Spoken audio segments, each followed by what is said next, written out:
Creature Features pays tribute to one of the most popular movie monsters of all time. That fire-breathing, tail-slamming, foot-stomping, teeth-gnashing beast from the Tokyo Sea, Godzilla, King of the Monsters.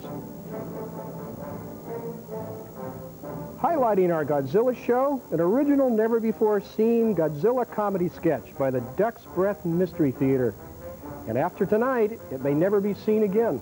That's right, John. You know, in Europe, Godzilla mated with other monsters.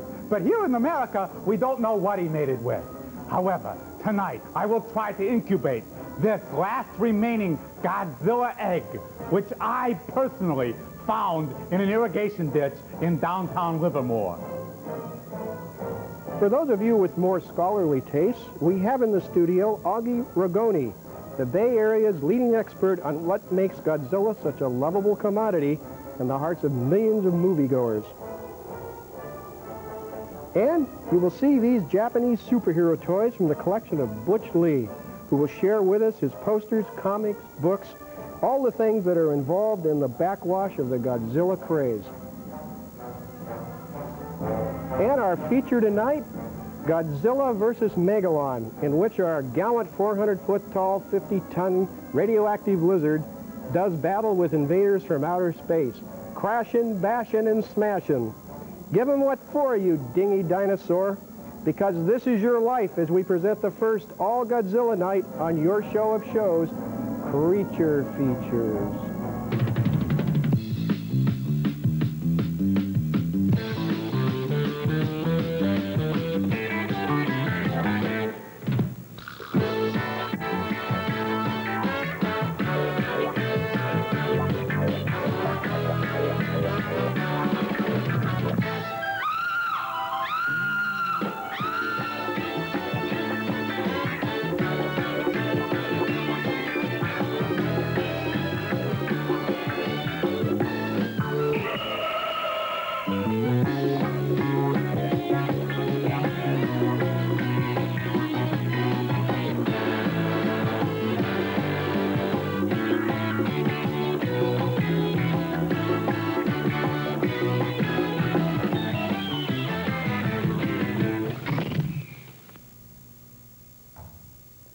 It says here in the Creature Features Godzilla Guide that the reports of Godzilla's death have been grossly exaggerated.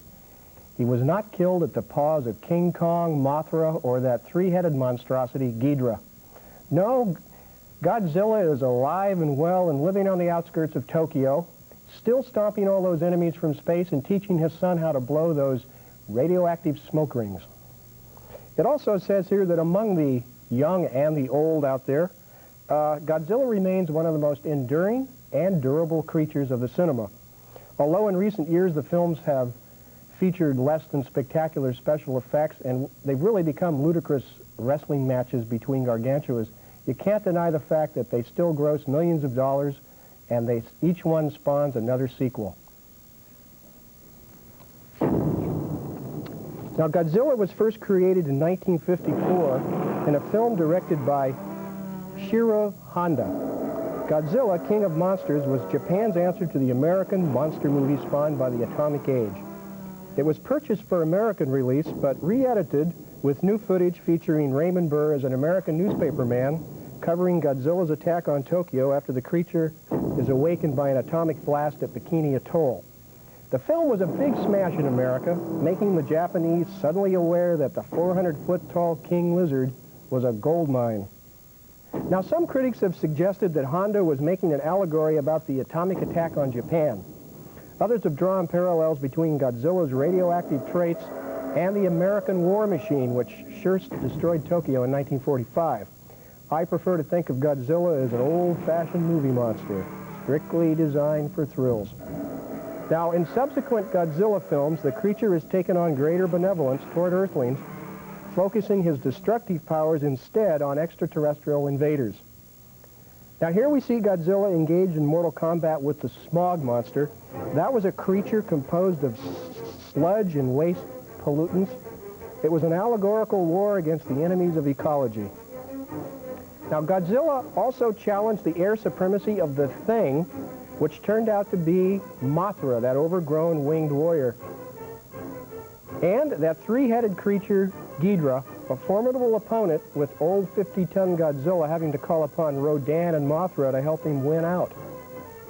In all, there have been at least a dozen Godzilla films, with more to come, and the most recent was The Terror of Godzilla, which I'm told has been released to television.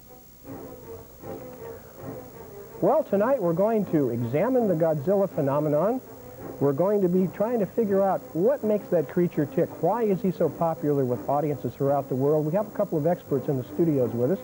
We also have that comedy presentation by the Duck's Breath Mystery Theater. In fact, the professor is... Oh, Professor.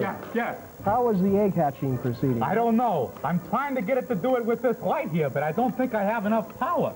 Besides, I don't know how to keep the machine on. You think I ought to try with something else?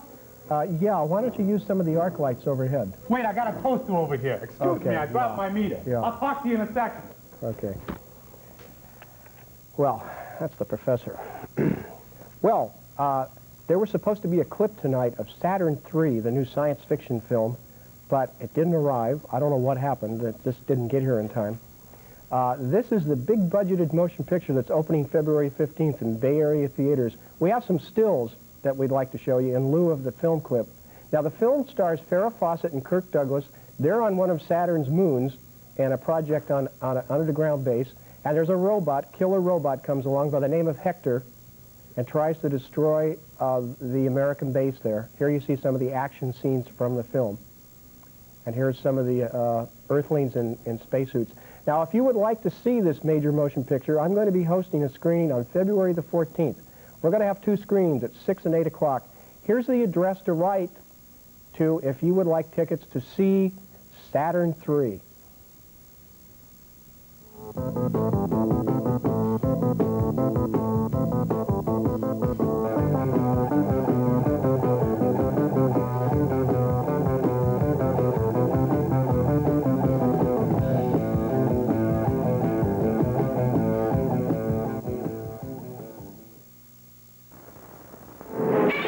Godzilla, champion and defender of Earth in The Terror of Godzilla. Titanosaurus, Mechagodzilla, destroy them! He holds the front line of battle, while in their spaceships, aliens command a deadly duel. Will the powerful serpent Titanosaurus' cyclone tail and the robot monster Mechagodzilla's lethal rays destroy our Earth? See this ultimate test of power, The Terror of Godzilla, rated G. From beyond the stars come the most fearsome monsters in the galaxy. Only Godzilla stands in their way in Godzilla on Monster Island. Is even Godzilla strong enough to defeat the invaders? Matching unbelievable strength. Exchanging incredible death-dealing rays. Don't miss Godzilla on Monster Island, rated G.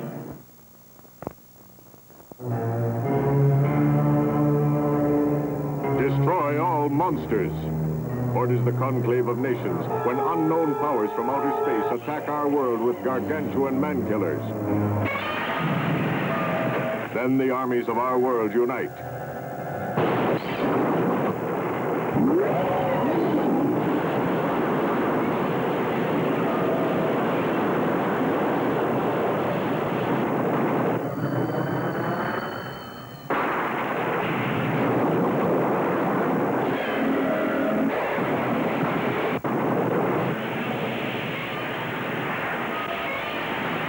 Massive armies versus mad monsters for possession of planet Earth. Destroy all monsters.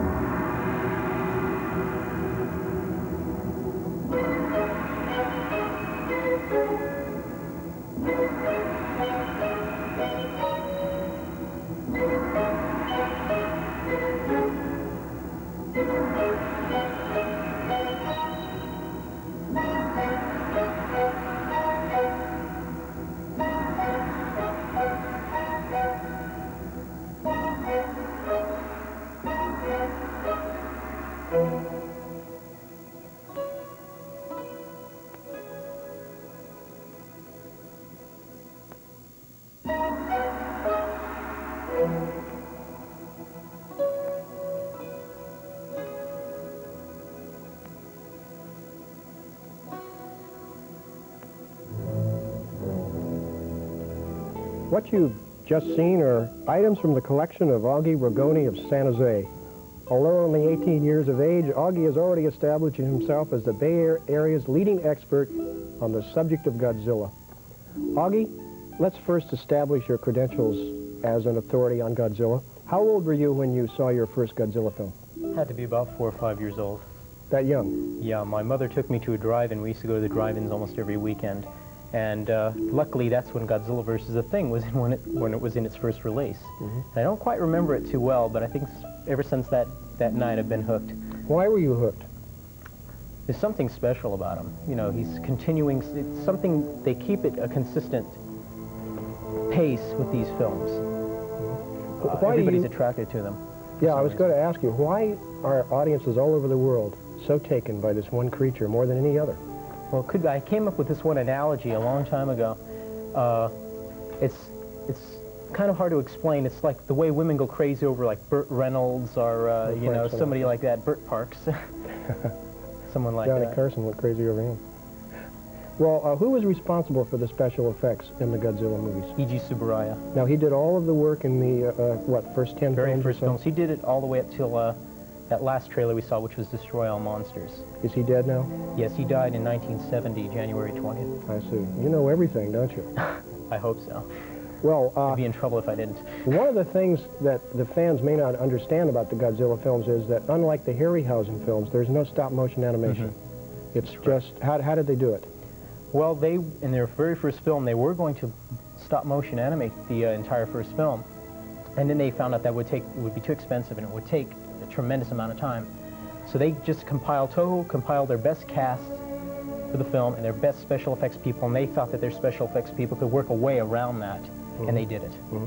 Now, I feel that compared to some of the earlier films, the films we see now aren't quite as good in terms of their special effects, and they're really reached sometimes a low point in their juvenile attitudes. Do you personally feel the films have deteriorated, or do you feel that they've improved in other ways? I wouldn't say deteriorating. I'd say sort of they're on their little slump right now, and they're coming right back up to their peak again. We're in for a climb, huh? Yes. What is your own personal favorite Godzilla film out of all the films? Would have to be probably Godzilla vs. the Thing. Would you say that primarily because this was the first Godzilla film that you saw and it stuck? No, because I think it was the storyline was done good, the acting was very competent, the dubbing was good, and the special effects were just, I mean, completely excellent all the way through. What is currently happening to Godzilla in Japan? Are they still producing the films? They're having a little trouble right now. They had a big revival last year during the summer. They showed all 15 of Godzilla's films in 1 week, and they showed several of the other Toho films, Battle in Outer Space, Mysterians, Mothra, so on. And they were planning to release a film that's called the Godzilla Picture Show, which would be clips from all 15 of his films. And that's been put back, and they were supposed to start work on a new film, which was publicized through Associated Press in the United States. On some newspapers, Oakland Tribune did something on it, and some of the other papers, and they put production back on that as well. I see. So we might not even get to see him again. It all depends on what they do back in Japan. Now, a moment ago, we saw a trailer for The Terror of Godzilla, which has been retitled? Yes, The Terror of Mechagodzilla for its television release. I see. That has been sold to television, and you've seen it on television. Yes. So hopefully in a year or so, we might have it on this show. Great. And they did something new with that film, too. They tacked on 10 extra minutes to the beginning of the film to make it look different. What is your own personal feeling about some of the analogies that have been drawn between Godzilla and World War II? I said earlier in the show that some have compared his radioactivity to atomic power. Yes. Therefore, Godzilla sort of symbolizes that which destroys. Do you see any of these social symbols? I see some of their points, but I wouldn't take it out that far. Maybe the first film, but not the later films. I really don't think much of the later films have. Has Honda continued to direct the Godzilla films? Or do other directors step in? The other directors did most of the films, like you said, that haven't been too good. That's one of the reasons one of these young directors, or a director who isn't quite too good. And Honda did Terror of Mechagodzilla, and it's a very good film, has a very good mood to it. It's a big throwback to the 60s films. Well, Augie, I want to thank you for coming down tonight and for bringing the posters and things. Oh, say, before you go, we do have some record albums, which I didn't know they had Godzilla record albums. They just came out with these starting, I think, about 2 years ago, due to popular demand. These are soundtrack records Yeah, I have this one, just the one, but I didn't know there were so many. There's 3 parts now, and they're planning more because they still haven't covered a lot of the film music. And you say this is the Mysterians, Yeah, that's the 1959 Japanese science fiction that's film. the Fantasy World of Japanese Pictures Part 1, and there's 6 parts to the record now. And here are some books which I wanted to share with you. Augie, can you explain these? The first one that you're holding there is called the All Monster Pictorial, and that has anatomies of the monsters, and it was printed in 1971 in Japan.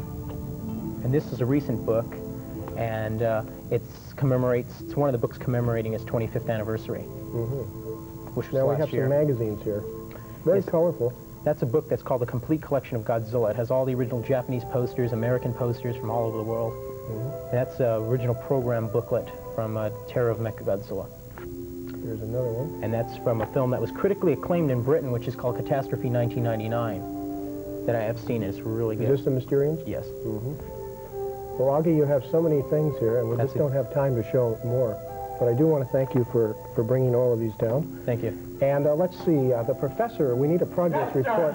I've been working on it, and I think it might be happening. I hear some little noises in there from the inside of the toaster. The egg's warming up, and it might be ready to hatch. Scratching noises. All right, Professor, we'll take your toaster I'm off. going to go try another thing, a hairdryer. I think that might do it. Yes. Talk to you in a second. Hairdryer might do it. These are the kind of characters you meet, Augie, when you host a show called Creature Features. Yeah. It's my fault. Well, we'll be back a little bit later with Butch Lee, who owns a lot of the toys you see here. We're going to be talking about Japanese superheroes and the cult that surrounds that subject. And, of course, we've got the professor and that egg, which may hatch any time now.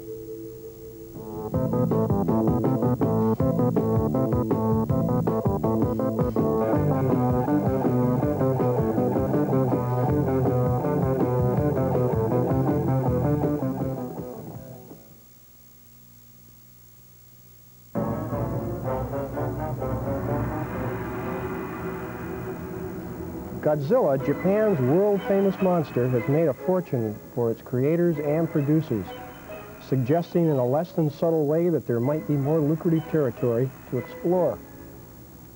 And so the phrase "made in Japan" has taken on new meaning.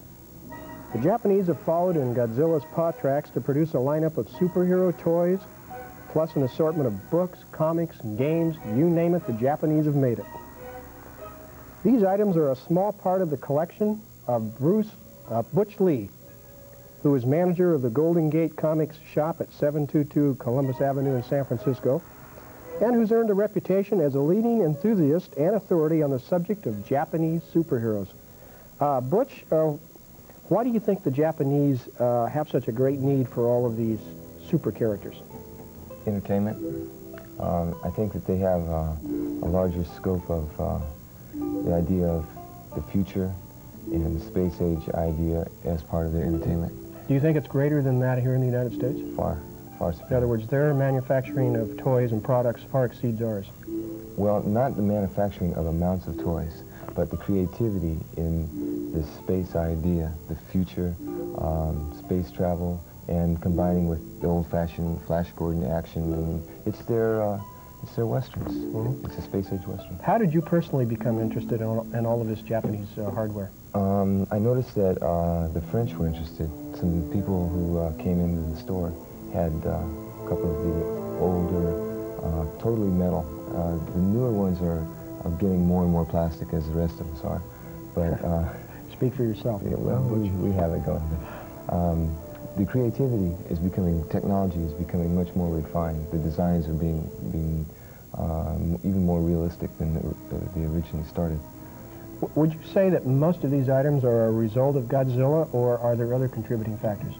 Well, Godzilla is definitely the king of the fantasy heroes, I think, in Japan. But they also, a lot of these characters relate to mythological history as well. And like, this is a newer one, Battle Fever, which relates to the samurai. Down here, children are very important in the Japanese. Even some of the Godzilla gods relate to children. In the front set, it's what they call a Battle of the Planets.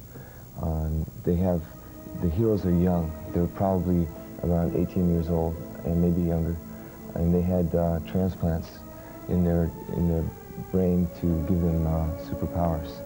So in as other well as words, technology. although we're looking at characters of the future, we're really getting traditions from the past. There's a lot of it in it, mixture of definitely. both.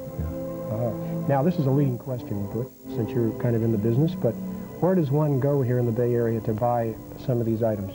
Well, Japantown, they have a couple of stores there. Terraville Street, there's one there. It's Nico. Grant Street in Chinatown, there's one store there. What about your store? Do you in carry my a certain store? line? Yes, I do carry. I primarily carry comic books, but this is my personal influence. You mean the Japanese comic books? No, that we get at Japantown. Oh. Speaking of those, this would be a classic package here. Now, would you explain what this is? It looks like it's a number of magazines. monthly item, and it has various characters in it.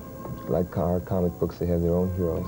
But unlike our comic books, we have these items such as, this is from the Common Rider series, motorcycles. There's a mask and a belt.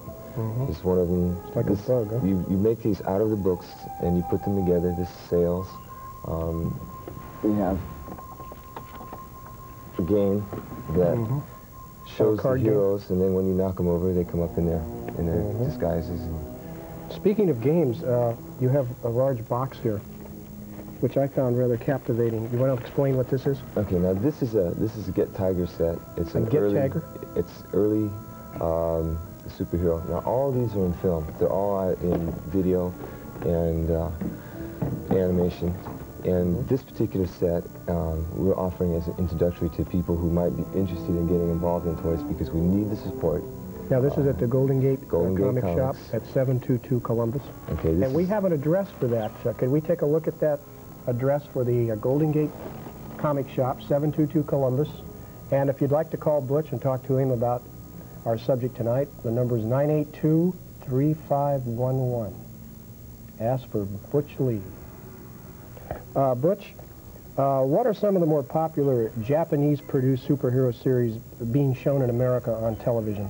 Well, first and foremost, we have Ultraman, and he's one of the oldest, and then Ultra Joe, which is the newest. There's a family of 12, and that's probably the most well-known. Next well-known would be the Battle of the Planets,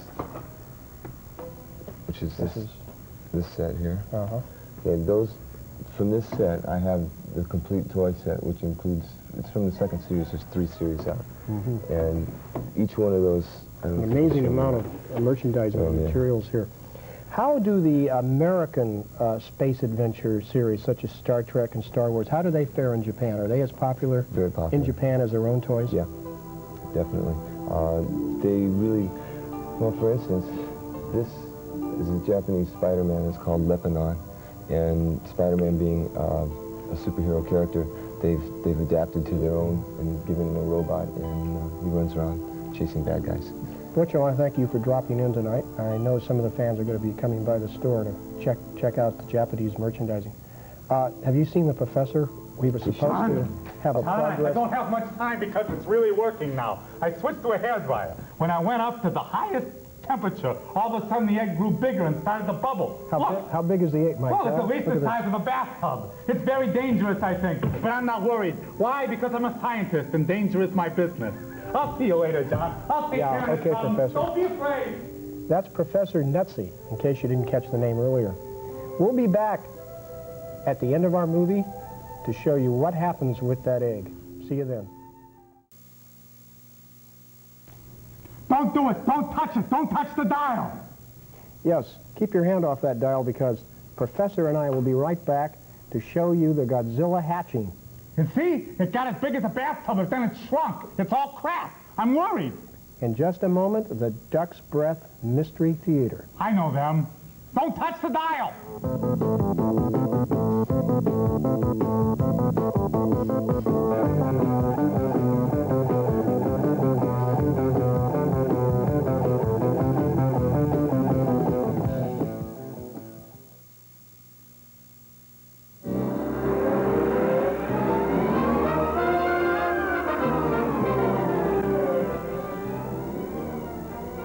Oh, no, I knew this is what would happen. The egg hatched while I was gone taking a drink of water. Now we're in real trouble, John. The creature is somewhere in this studio. He might crawl on somebody's face and pop out their stomach, and it's all my fault. I hear it. Oh, no. Don't worry, John. I'll protect you. Down, creature. Down. I did it. You're breaking my meter. Wait a minute. I can tell. This is not your normal monster. This is an intelligent creature. I will go to prove it to you. Creature, have you come to this earth with peaceful design? How can I convince the TV audience that you're nothing to be afraid of? That you're simply the product of a creature named Godzilla mating with our popular American culture? I know. I'll teach you to count. Let's see. Creature, show everybody out there what 2 times 3 is.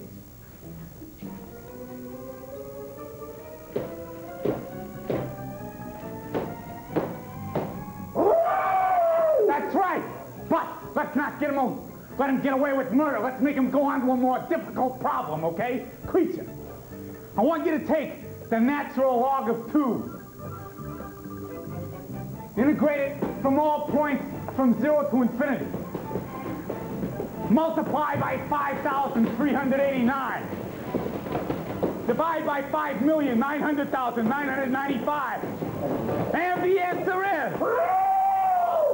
pi! Look at this! It's really an intelligent creature. Godzilla's spawned from outer space. Hey, I'm gonna take it upstairs and plug it into a computer. Maybe you'll help solve the energy crisis.